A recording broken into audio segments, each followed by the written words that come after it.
My name is Emily Walters. I'm 32 years old, and I live in America, in the state of Illinois, in a quiet suburb not far from Chicago. The streets here all look the same, neat houses with white porches and lawns that neighbors mow on Saturdays. My house is 2 stories, bright, with large windows, and a kitchen that always smells like coffee in the mornings. I've always loved the feeling of coziness and stability. It seemed to me that this was happiness. I work at a marketing agency in the city center. In the mornings, I put on simple, neat clothes, most often light blouses, jeans or knee-length skirts, soft cardigans. I like calm colors. It's important for me to look put together. I have light brown hair, a little past my shoulders. I usually wear it loose or tied back in a low ponytail. My makeup is minimal, mascara, lip gloss. I've never been the kind of woman who grabs attention instantly, more the kind people notice gradually. My husband's name is Michael. He's 35. He's tall, with broad shoulders and a calm, confident walk. He has dark blonde hair that he always combs neatly and a habit of adjusting his shirt cuffs when he's nervous. He works in IT, loves order, sports, and red wine in the evenings. He doesn't laugh loudly. He smiles more than he laughs out loud. With him, I feel safe. Sometimes, too safe. Sarah came into my life long before him. Her name is Sarah Miller. She's 31, and if I'm being honest, she has always been the kind of woman you want to look at. She has dark, thick hair that she often pulls up carelessly, leaving loose strands around her face. When she makes that motion, lifting her arms to gather her hair, I always caught myself lingering on the sight. She has soft lips, a deep gaze, and a particular way of smiling. Not wide, but just with the corner of her mouth, as if she knows something you don't. When I think about Sarah, I realize I always looked at her differently. I just didn't allow myself to admit it before. Sarah often came over to our house, almost always with something tasty, a pie, wine, little gifts. Michael adored her. They found it easy to talk to each other, joked, could spend hours discussing movies or playing Monopoly together at the kitchen table. We laughed, drank wine, argued over money in the game. I sat between them and felt safe. Back then, I didn't yet know that it's in moments like these that the most dangerous things are born. That day, I was dressed simply, but I felt special. I was wearing a soft knee-length dress, thin, accentuating my figure, and a light jacket.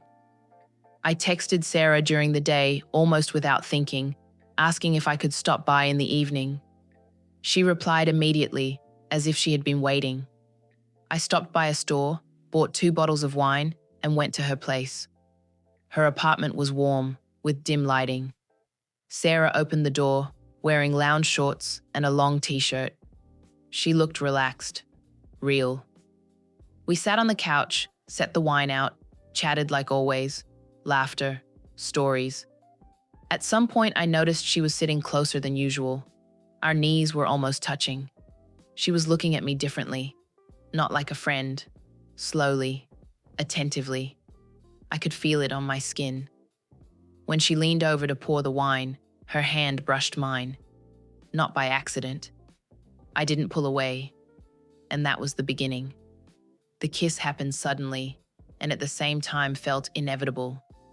She leaned in first, but stopped a couple of centimeters from my lips, as if giving me a choice. I took the step forward myself. Her lips were warm, confident. The kiss was slow, unhurried. She kissed me as if she was studying me, as if memorizing me. That same evening, we stayed together. Everything happened calmly, without rush, with long pauses, touches, looks. It wasn't like anything I had experienced before. Not rough, not sharp, but deep and viscous. I felt desired in a way I never had before. After that, our meetings became regular. After that evening, I could no longer pretend nothing had happened. I drove home and felt her on me, not as a scent, not as marks, but as a sensation. as if she had stayed somewhere under my skin. When I walked into the house, Michael was already asleep. I stood in the bathroom, looking at myself in the mirror, and didn't recognize the woman staring back. My eyes were shining, my cheeks were burning. For the first time in a long while, I didn't feel like a wife, not an employee, not proper. I felt desired. We didn't agree on anything. We didn't discuss what it was or what would happen next. But 2 days later, Sarah texted me again. One short message, no extra words. I replied almost immediately, even though I knew I shouldn't. From that moment on, everything began to unfold on its own. I started going to her place more often, sometimes under the pretense of work, sometimes simply because I couldn't not go. I chose my clothes longer than usual.